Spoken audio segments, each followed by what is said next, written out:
What is going on, Colts Nation? Welcome back to another episode of Bring the Juice. Your guy Cody here, joining me, good friend of the show, good friend of myself, Mr. Andrew Thomason himself from StampyBlue.com. Andrew, my goodness, the Colts have been on a run, on a tear the last few weeks. They've won 6 out of 8 of their last games after starting 0-3 this season. Right now sit at 6-5. The Colts right now, Andrew, one of the top teams in the AFC, one of the hottest teams right now, especially after their pounding of the Buffalo Bills in Buffalo. First off, how are you doing? How are you feeling about this team right now? Just how's it going in life, man? All is well here, Cody. I count my blessings that I get to wake up every day and I get to cover the Colts for a living. And while it's not full time for me yet, that's certainly the dream, the goal of mine. And I'm just grateful for the opportunities that I do have. So all is well here. Good, man. So how you feeling about the Colts so far? Now through 11 weeks, they're 6-5, have yet to have their bye. They have some really good teams coming up, but I think the Colts, and we even said this off air, Andrew, coming off their best win of the season by far, and maybe their best win under Frank Reich, with how what they were able to do against a Buffalo team that people have talked about. They were in the AFC Championship game last year. People were talking about how they were potentially the best team in the AFC. For the Colts to go into Buffalo and do what they did, how are you feeling about this team right now? Well, if I'm a Colts fan, I'm ecstatic. That's first and foremost because this team started about as slow as any team in the NFL. 0-3, 1-4. They weren't healthy. The offense wasn't clicking. The defense was giving up way too many yards. They certainly weren't as productive from a statistical standpoint as we saw last season. I mean, it was kind of just one thing after another for quite some time. And then slowly but surely, the offense has gotten healthy. Carson Wentz has found a little bit of a rhythm. The defense, despite losing Julian Blackmon and Kari Willis, although Willis is expected to be back sometime in the near future, is playing very, very well, has played well over the last couple of weeks. Some people may make the argument, well, their opponents aren't the greatest. And up until the game against Buffalo, they were 0-5 against playoff teams and 5-0 against non-playoff teams. That was the narrative, right? The notion that the Colts were a good team, but they couldn't beat a playoff team. And you tweeted about it, I've tweeted about it, so many people have. They can stick with them, right? They can play about 3.5 quarters, and then the fourth quarter comes, and it's like, okay, here comes the collapse. That's the mindset, or has been the mindset of most fans for the better part of the last month or so. I mean, you talk about the game against Baltimore, they probably should have won. The game against Tennessee, where they had a 14-point lead at home, they probably should have won that. I mean, it's really impressive to see how far they've come. And that's why, I mean, that's the parody of the NFL, Cody. That's the beauty of it even. I mean, any team can be any team, as terrible as that was, on any given Sunday. I mean, look at the Houston Texans and what they did against Tennessee in Tennessee. I mean, it's how the NFL works. And with as wide open as the AFC is right now, the Colts are firmly in the mix for a playoff spot. Right now, they're on the outside looking in. But if they can put together a few nice wins over the next month or so, especially against better teams like the Patriots, the Bucks, the Cardinals, even if they can win 2 or 3 of those, then I think they have a really good chance of making the playoffs. And once you get there, I mean, you never know what could happen. Exactly, man. Exactly. And, and I'm just telling y'all, if you're not a Colts fan, you do not want to see the Indianapolis Colts in the playoffs right now. With how good they're playing, man. I mean, we talked about it off air. Like, the Colts really don't have necessarily a weakness right now because, I mean, their offensive line obviously can pave the way for Jonathan Taylor on a $150 plus any given Sunday. They can protect Carson Wentz. Carson Wentz has actually been a pretty good quarterback so far this year. He's taking care of the football for the most part. The Colts are the healthiest they've been in a long time. They have T.Y. Hilton back. They have Michael Pittman. They have Pascal. They have all 3 of their tight ends. Their defense, like you talked about the last 2 weeks, has looked really, really good, especially. They're taking the ball away more than any other team. They're the best turnover margin in the NFL right now. And the fact is, like, especially defensively, Andrew, the Colts the last 2 weeks have been able to finish defensively, which I think is big for them.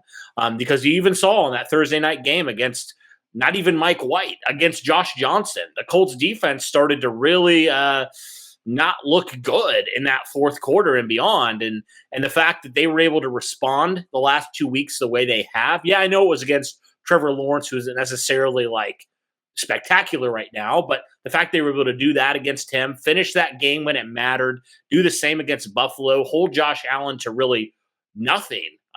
Pick him off twice, probably should have been more than that. Just limit this Buffalo offense. I mean, this team right now, they have flaws like every team, but they are dangerous, man. They are dangerous. They can take the ball away and they can protect the football. Colts haven't turned the ball over in three straight games now. So, I mean, this team has looked absolutely spectacular, and they're hot right now, Andrew. Yeah, they're one of the best teams in the NFL. I mean, the argument can be made. They're probably not top 5, but they're definitely in the top 10 to top 12 conversation. I mean, and I put out an article on StampedeBlue.com just today. If you haven't seen it or read it, please be sure to do so. It's something that kind of came to my mind when I was at work yesterday, and I thought about it for some time. And I thought, have the Colts really done anything to separate themselves from the rest of the pack, if you will, from the other AFC teams that have the same or similar records? And you just mentioned a few of those things. Jonathan Taylor, the way he's running the football. Carson Wentz, the way he's playing and taking care of the football. The turnover margin for the defense and the way that they're able to make up for their miscues in the passing game by forcing turnovers and forcing quarterbacks, like we saw with Josh Allen, into making errant throws. And that is a big difference. Turnovers can win you games in this league, as we saw the previous week against Jacksonville. Strip sack from Dio Adengbo, which ultimately sealed the victory there.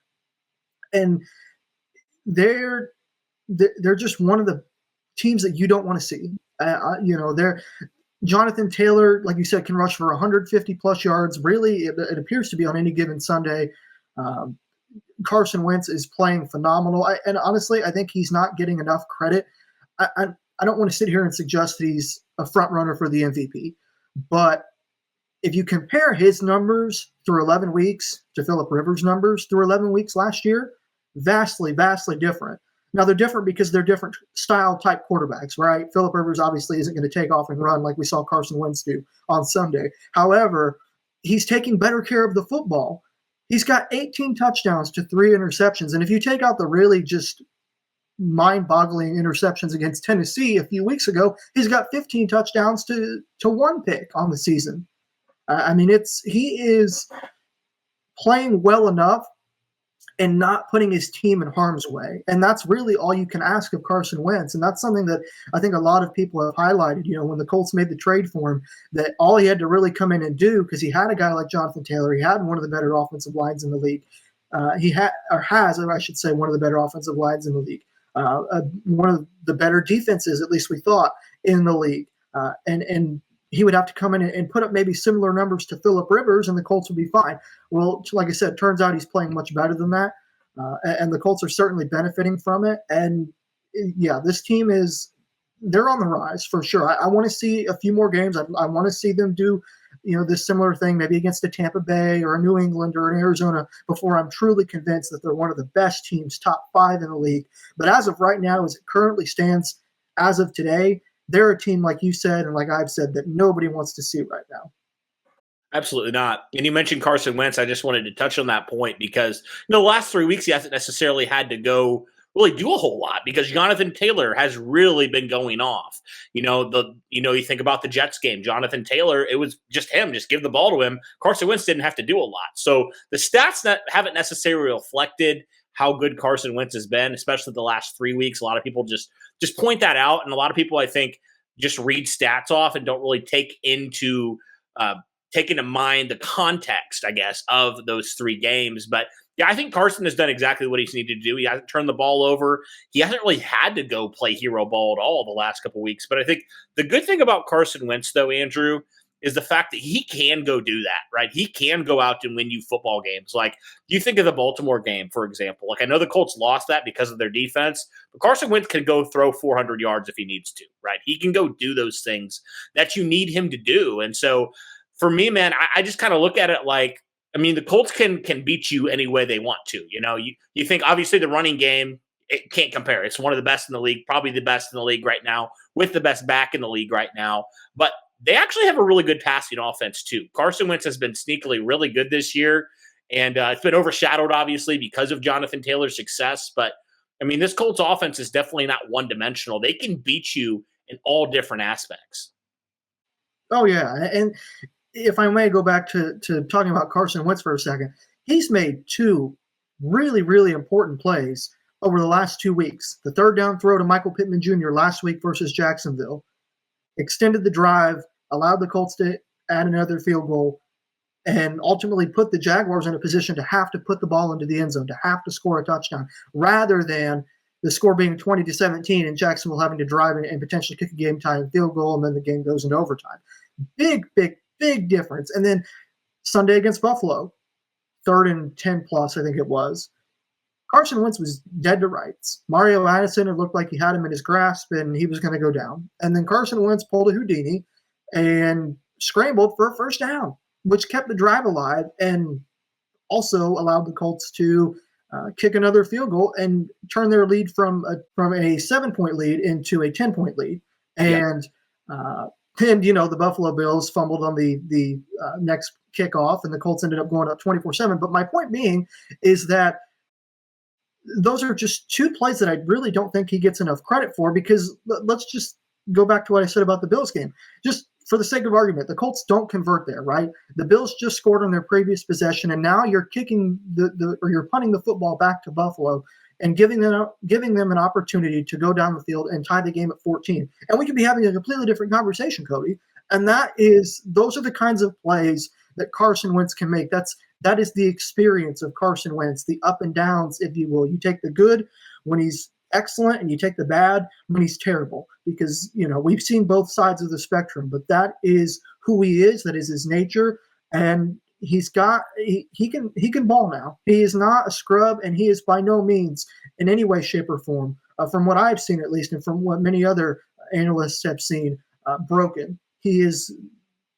As a matter of fact, I think part of the reason why the Colts are having as much success offensively and why they're currently number one in the NFL in points scored per game with almost 32. Mm-hmm. Yeah, it's wild, man. Like we talked about that, like off air. Like you would have never convinced me that the Colts would be one of those top teams in terms of scoring. Like before the season, I liked Carson Wentz, but I was like, let's be realistic. Like it's going to be Kansas City, it's going to be Buffalo, it's going to be one of those teams that we kind of expected. But the Colts have quietly been a fantastic offense this season. So yeah, Carson Wentz deserves the credit, even though he hasn't necessarily had to do like a lot the last couple of weeks. I mean, that's kind of what you wanted, right? You wanted to be able to run the football, set up the play action, not make Wentz go and basically play hero ball, throw it 30, 40, 50 times in a game. You want to just let him kind of, take advantage of that, for lack of better words, right? Take advantage of the running game and the success of Jonathan Taylor. And yeah, I mean, I think we kind of said it, man. Like this team is dangerous everywhere, and they have their holes. But I mean, I feel like now getting back some of these guys, because you said it, Andrew, like the Colts were not healthy to start this season at all. I mean, Carson Wentz had virtually no experience, no preseason, barely any training camp. You had him out for multiple weeks, Quentin Nelson out for multiple weeks. You had Paris Campbell, who came in and got hurt again.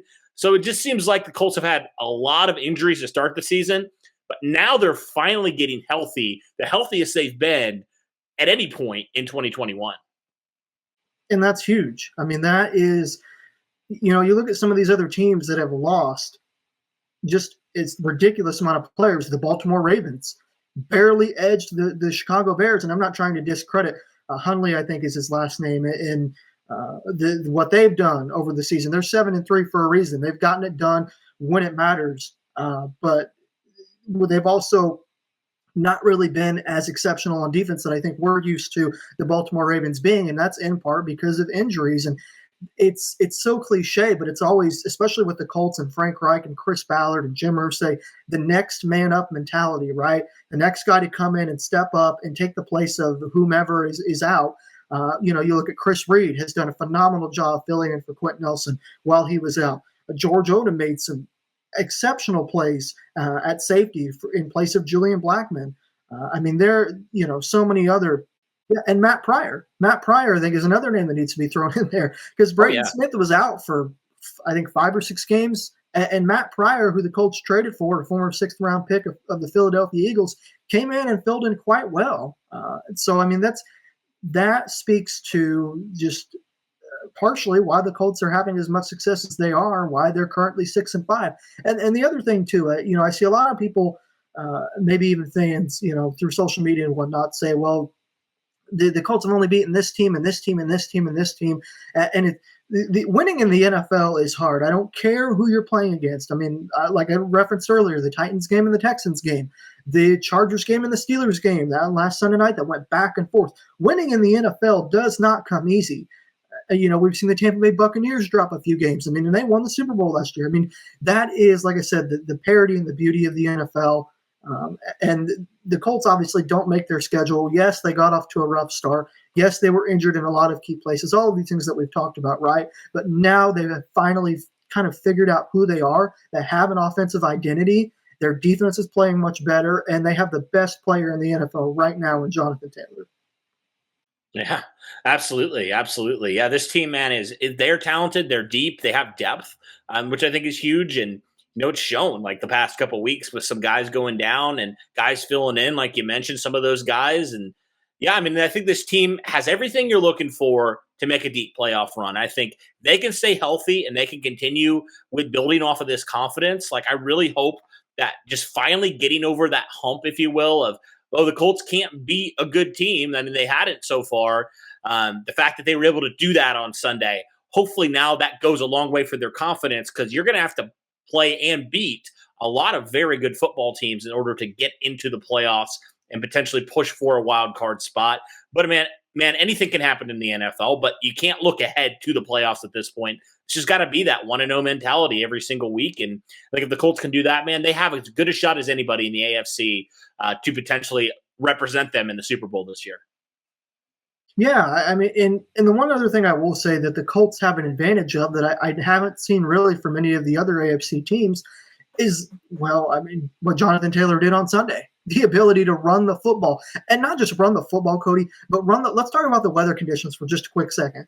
Yeah. Sunday Night Football, San Francisco, they're playing in a rainstorm. Then it rains for quite a while in the Buffalo game. The Colts have the personnel, the offensive line, the running game, even the receivers to be able to push the ball down the field. I think the first 8 or 10 plays of the Colts opening drive against Buffalo were run plays. And that is playoff football. I mean, it's old school smash mouth football. And the Colts have the ability to do that against really any NFL defense. We saw them do that against the New York Jets, where the Jets at that point coming into the game were, I think, top 5 in rushing yards allowed per carry. The Colts just ran crazy, and Jonathan Taylor had 240 or 200 plus yards and what was it, a 78 or 80 yard touchdown. And then last Sunday, against Buffalo, they had even better success. And obviously Jonathan Taylor set a franchise record for most touchdowns scored in a game by a Colts player. They set an NFL record for a player to have 175 plus yards, 4 rushing touchdowns and a receiving touchdown. I mean, this is who the Colts are. This is their identity. And this is who they can be down the stretch if they make the playoffs. And like we've said all along, they're a scary team if they get in, for sure. Mm-hmm. Yeah, this team is built for January, man. They are built to go into Buffalo, into New England, into some of those places that the weather might not be good, and they can win those games because they can dominate the line of scrimmage. They can dominate the time of possession. They can do those things. And also, yeah, by the way, they have a pretty good quarterback in Carson Wentz that can make you pay as well. So, yeah, man, great conversation just about this Colts team, because I think there's a lot of optimism moving forward. Obviously, they still need to take care of business in order to ensure a playoff spot. But, man, winning on Sunday would be huge for this team's confidence moving forward. It was really big last Sunday to continue this streak. The Colts right now riding a 3-game winning streak. If they're able to win again and get on a 4-game winning streak, defeating the defending Super Bowl champions, like defeating them would be huge for this team's confidence. And if they can get in, man, I truly believe, and I know you truly believe, and hopefully Colts Nation truly believes, this team can make a run, man. They can go toe-to-toe. They've shown they can go toe-to-toe with really, really good teams, the top teams in the NFL.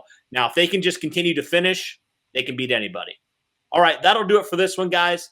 Thank you so much for tuning in. Really appreciate it. Andrew, thank you so much, my friend, for coming on. It's always a pleasure having you on, talking ball. It's always a good time.